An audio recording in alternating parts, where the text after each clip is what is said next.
Ahí con esto, problemas técnicos, pero ya estamos por acá, Marta. Muchísimas Perfecto. gracias por la invitación.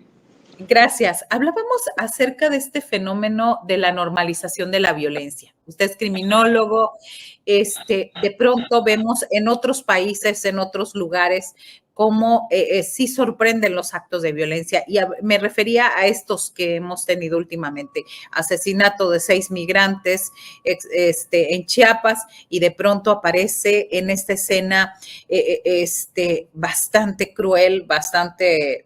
Yo no quise ver las imágenes, pero muchos se vieron por ahí en teleabierta y demás, de este asesinato y decapitación del alcalde de Chilpancingo, Guerrero. ¿Qué, qué debemos hacer por qué estamos normalizando la violencia, maestro? Pues sí, como bien mencionas, los últimos acontecimientos de alguna forma pues han movido, ¿no?, a la sociedad, a los medios de comunicación, al gobierno, desde hace prácticamente 22, 3 décadas que vivimos en nuestro país en una crisis de inseguridad, con cambios cualitativos, ¿no? En efecto, vemos este tipo de imágenes donde hay decapitados, donde hay descuartizados, donde de alguna forma la violencia se ha desbordado, ¿no? Vemos diferencias con respecto a la violencia que se daba en el siglo XX, un poquito antes, pero me parece que la normalización es una forma, sí, de discutir, como de argumentar lo que está sucediendo, pero a mí no me convence el concepto de la normalización, ¿no? De alguna forma, porque digo, veamos, por ejemplo, cómo la percepción de inseguridad en México es muy alta, ¿no? Si estuviésemos normalizando la violencia, pues no habría necesidad o no habría una percepción de inseguridad tan alta. En Guerrero, por ejemplo, te cuento, es el 81%. El 81% de la población, de acuerdo con la ENVIPE, los últimos datos de este año 2024, nos arrojan que el 81% de la población en Guerrero se siente insegura. Fundamentalmente respecto a la violencia, a la criminalidad, a la delincuencia. Entonces, creo yo que tenemos que cuestionarnos más allá, ¿no? De la violencia como un acontecimiento presente, de la violencia como un acontecimiento trágico, ¿no? Excepcional. Me parece que en el caso de Guerrero, como en muchos otros estados, como en muchas otras entidades, tenemos que hacer una reflexión de largo aliento. En Guerrero, si nosotros, por ejemplo, hacemos una retrospectiva, pues la violencia, prácticamente Guerrero nació con la violencia, ¿no? Guerrero es un estado que se funda en 1849 y prácticamente al lograr la independencia, al lograr la fundación de este estado, pues vienen una serie de cuestiones, las condiciones de injusticia social, ¿no? Por ahí el bandolerismo, ¿no? Que también va a ser muy importante, los movimientos socialistas en Acapulco, en Chilpancingo, como recordaremos, ¿no? Pues ahí también fue semillero, ¿no? De los movimientos de insurgencia en los años 60, 70, la represión militar, ¿no? En los años 70, la guerra sucia, las desapariciones forzadas, Aguas Blancas, recientemente Ayotzinapa.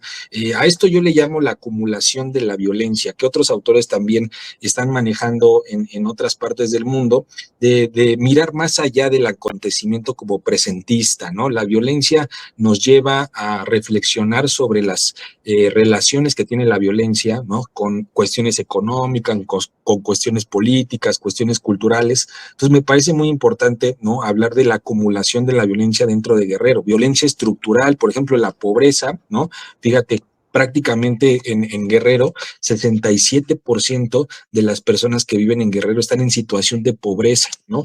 De 2018 a 2020 solamente se redujo en 0.4 la pobreza. Entonces, es un dato también importante en cuanto a la violencia estructural, en cuanto a la violencia política, y no por casualidad la violencia criminal que se está dando desde hace prácticamente 10, 15, 20 años, ¿no? Guerrero, junto con otros estados, también cuando se declara, ¿no?, la mal llamada guerra contra el narcotráfico, también empiezan a tener una relevancia importante a nivel nacional en cuanto a homicidios, en cuanto a extorsiones, en cuanto a cárteles. Hoy se supone que la información disponible nos arroja de 16, un poquito más, 16 organizaciones delictivas que se están disputando, ¿no? Que se están disputando el control territorial, los recursos, la madera, el comercio, el transporte, un montón de cosas que de alguna forma posicionan nuevamente a Guerrero en el escenario de la violencia, en este caso criminal, ¿no? Pero me parece que es muy importante acudir a la historia, acudir a este concepto de la acumulación social de la violencia para mirar que la violencia en Guerrero pues no es actual, no es algo presente, no es algo accidental, no es casual, sino que deviene de procesos históricos muy arraigados, ¿no? En los que Guerrero pues desafortunadamente se ha visto envuelto, ¿no? En estas condiciones de injusticia social, en violencia estatal, represión militar, movimientos de insurgencia.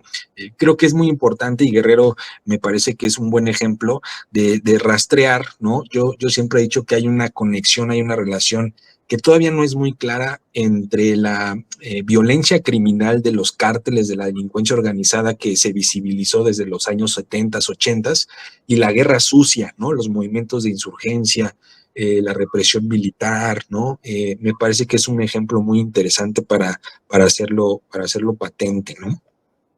Así es, y sobre todo esto habría que ver esa conexión justamente, ¿no? O que la violencia primero estructural y la violencia que se vive en Guerrero no es de ahora.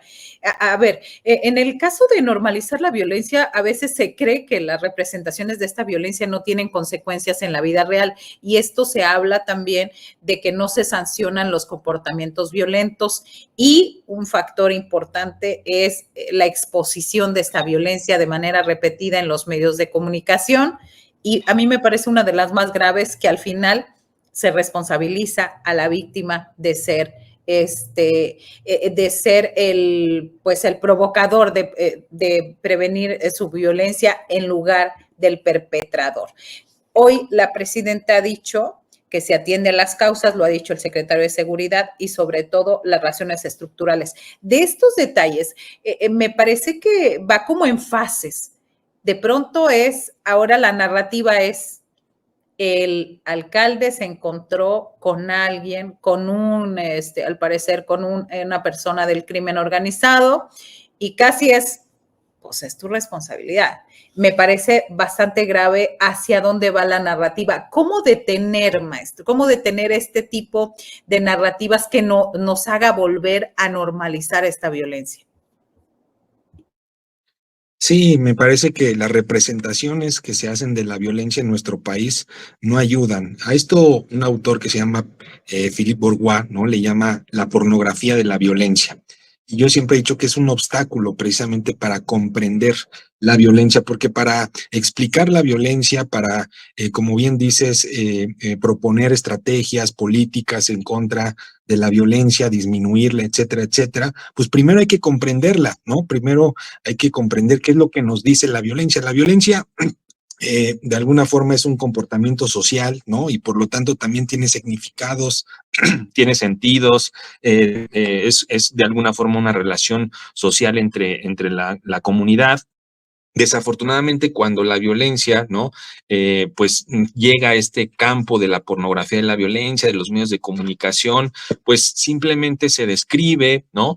Se aterroriza uno, se genera como una especie de fragmentación social, ¿no? Una especie también de inmovilización social, ¿no? A partir de estas representaciones, a partir de esta narrativa mediática de la violencia, que no ayudan, por el contrario, obstaculizan comprenderla, ¿no? Entonces, me parece que ya desde hace años recordarás, por ejemplo, cuando estaba pues como en su mayor expresión la guerra contra el narcotráfico en el sexenio de Calderón, incluso también con Peña Nieto, ¿no? Incluso hubo una reunión entre los medios de comunicación, ¿no? Se leyó me parece un decálogo, una forma como de cuál era la responsabilidad de los medios de informar o no informar, de ser portavoces o no del crimen organizado, de cómo los medios, el periodismo tiene un papel muy importante para evitar esa pornografía de la violencia, para evitar esa normalización, para evitar ese amarillismo, ¿no? Y de realmente ir hacia las causas, ir hacia los contextos, como te decía, hacia la historia que de alguna forma nos permitan, primero, como te decía, comprender qué es lo que está pasando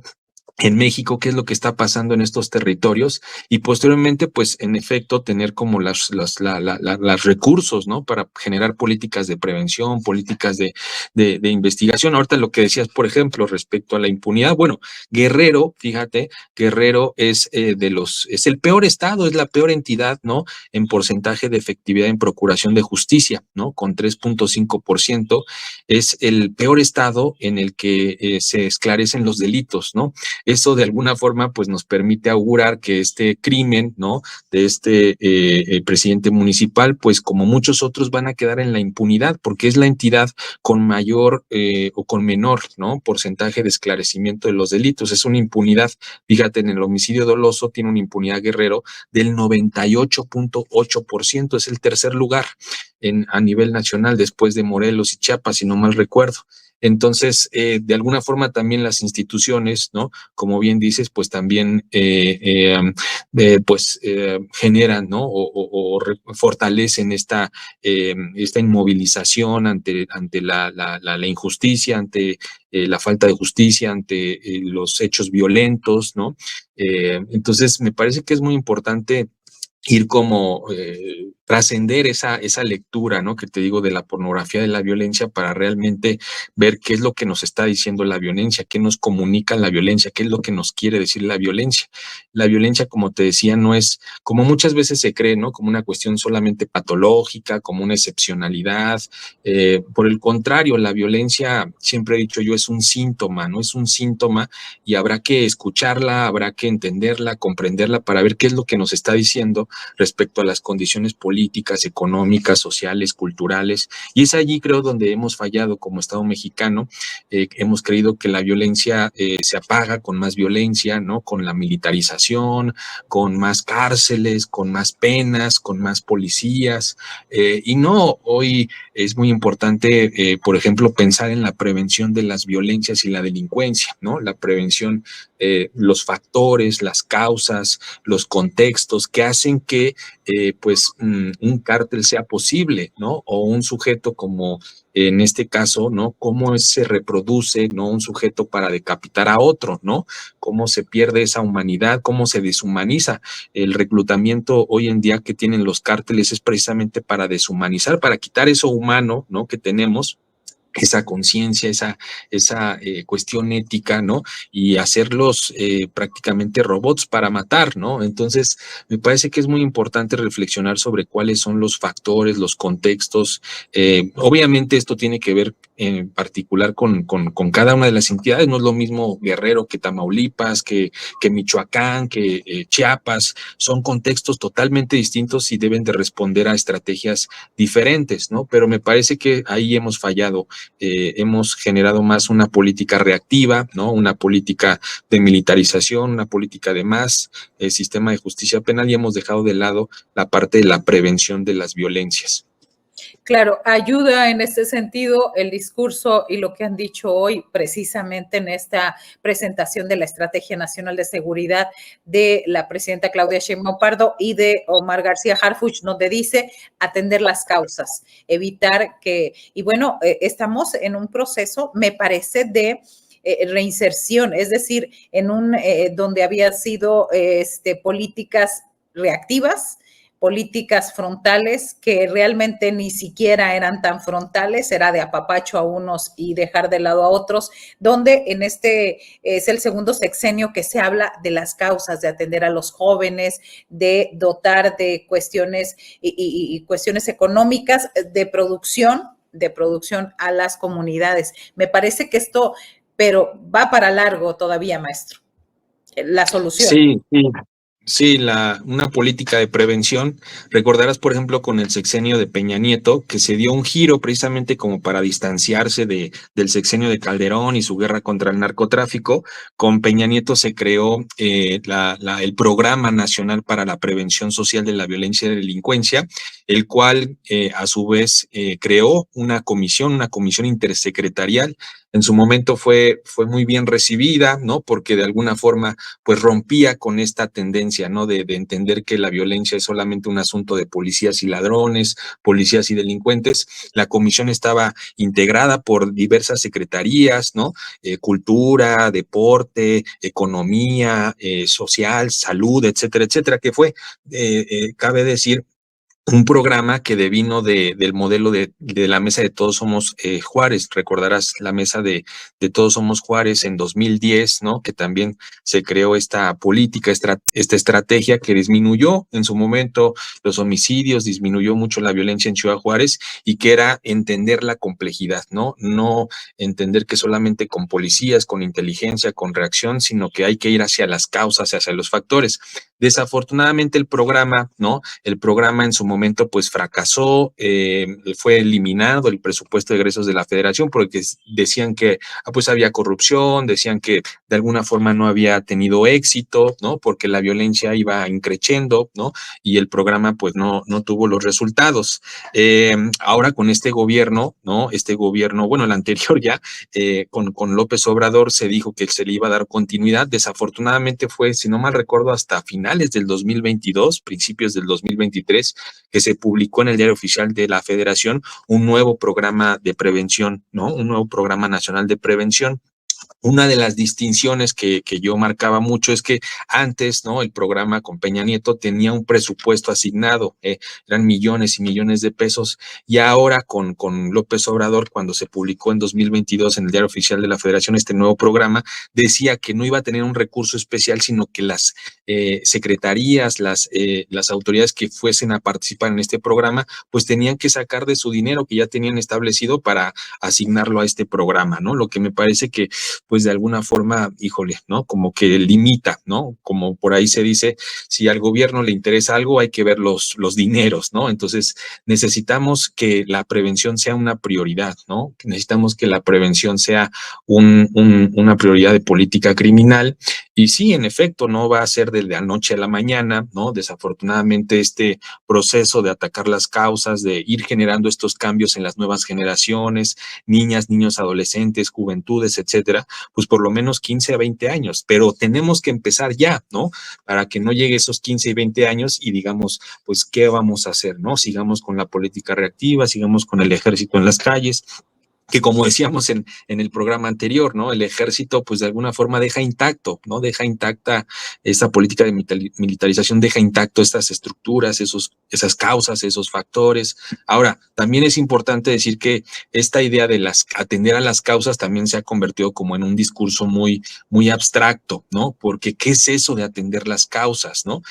Históricamente y tradicionalmente uno dice, bueno, es aumentar la salud, ¿no? Generar más ingresos, más educación, ¿no? Como esas ideas tradicionales de pensar que el que delinque, ¿no? Pues no estudia, o el que delinque no gana bien, o está pobre, etcétera, etcétera. Pero por lo menos los estudios recientes en criminología han dicho que es muy complejo, o sea, la decisión de que una persona se involucre en la delincuencia organizada, no solamente tiene que ver, como decíamos en el programa anterior, con una cuestión económica o educativa, ¿no? Sino que tiene que ver con un montón de factores, con un montón de cuestiones que es importante visibilizar. Entonces, tiene que ser una política integral, tiene que ser una política compleja, ¿no? Que no reproduzca estos estereotipos de pobreza igual a delincuencia, ¿no? O deserción escolar igual a delincuencia, porque no en todos los casos sucede, ¿no? Entonces es importante clarificar, ¿no? Que el gobierno clarifique en términos concretos a qué se refiere con atender a las causas y que genere programas medibles, ¿no? Con metas, con indicadores. Cada delito, yo creería que cada delito necesita una política de prevención, ¿no? Cada fenómeno criminal, el feminicidio, el homicidio doloso, la extorsión, y por entidades federativas o por regiones, ¿no? Porque como te decía, es diferente el fenómeno de la extorsión en cierta entidad que en el norte, que en el surge. Entonces necesitamos esa claridad. Muy bien, pues estaremos. Y en cuanto a medios, porque hay muchas personas que nos están diciendo, nos están preguntando, yo comentaba antes de entrar a la entrevista, es cambiarle, o sea, no promover estos, no compartir esta información que es bastante denigrante, bastante denostativa para, pues no solo para la víctima, sino para la familia, para el entorno, para la comunidad. ¿Qué hacer al respecto, maestro? Sí, me parece que, como te decía, en su momento se habló, ¿no?, sobre la responsabilidad social que podían tener los medios de comunicación en la difusión de noticias violentas. Me parece que necesitamos retomar ese acuerdo, necesitamos que nuevamente los medios de comunicación se comprometan, ¿no? Los medios de comunicación siempre, ¿no? Algunos medios de comunicación dicen, bueno, es que esa es la realidad, ¿no? Yo solamente estoy poniendo la realidad, las llevo a los hogares, etcétera, etcétera.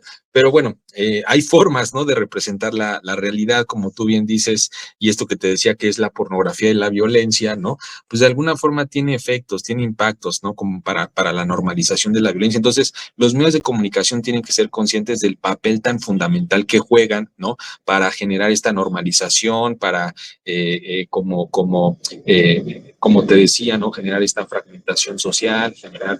Entonces, necesitamos periodistas más comprometidos, necesitamos periodistas especializados.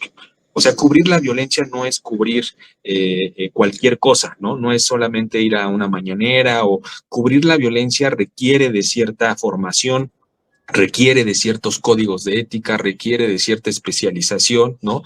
Porque si lo cubres mal, como te decía, o lo cubres de manera inadecuada, pues vas generando, como tú bien dices, ¿no?, la revictimización, generas procesos de criminalización, estereotipos, normalización de la violencia, ¿no? Entonces es muy importante que los medios, digo, muchas veces los medios como que se alejan, ¿no?, de esta cuestión ay, ¿por qué tanta violencia? Bueno, también los medios, ¿no?, son parte del problema, ¿no? Digámoslo como es, ¿no?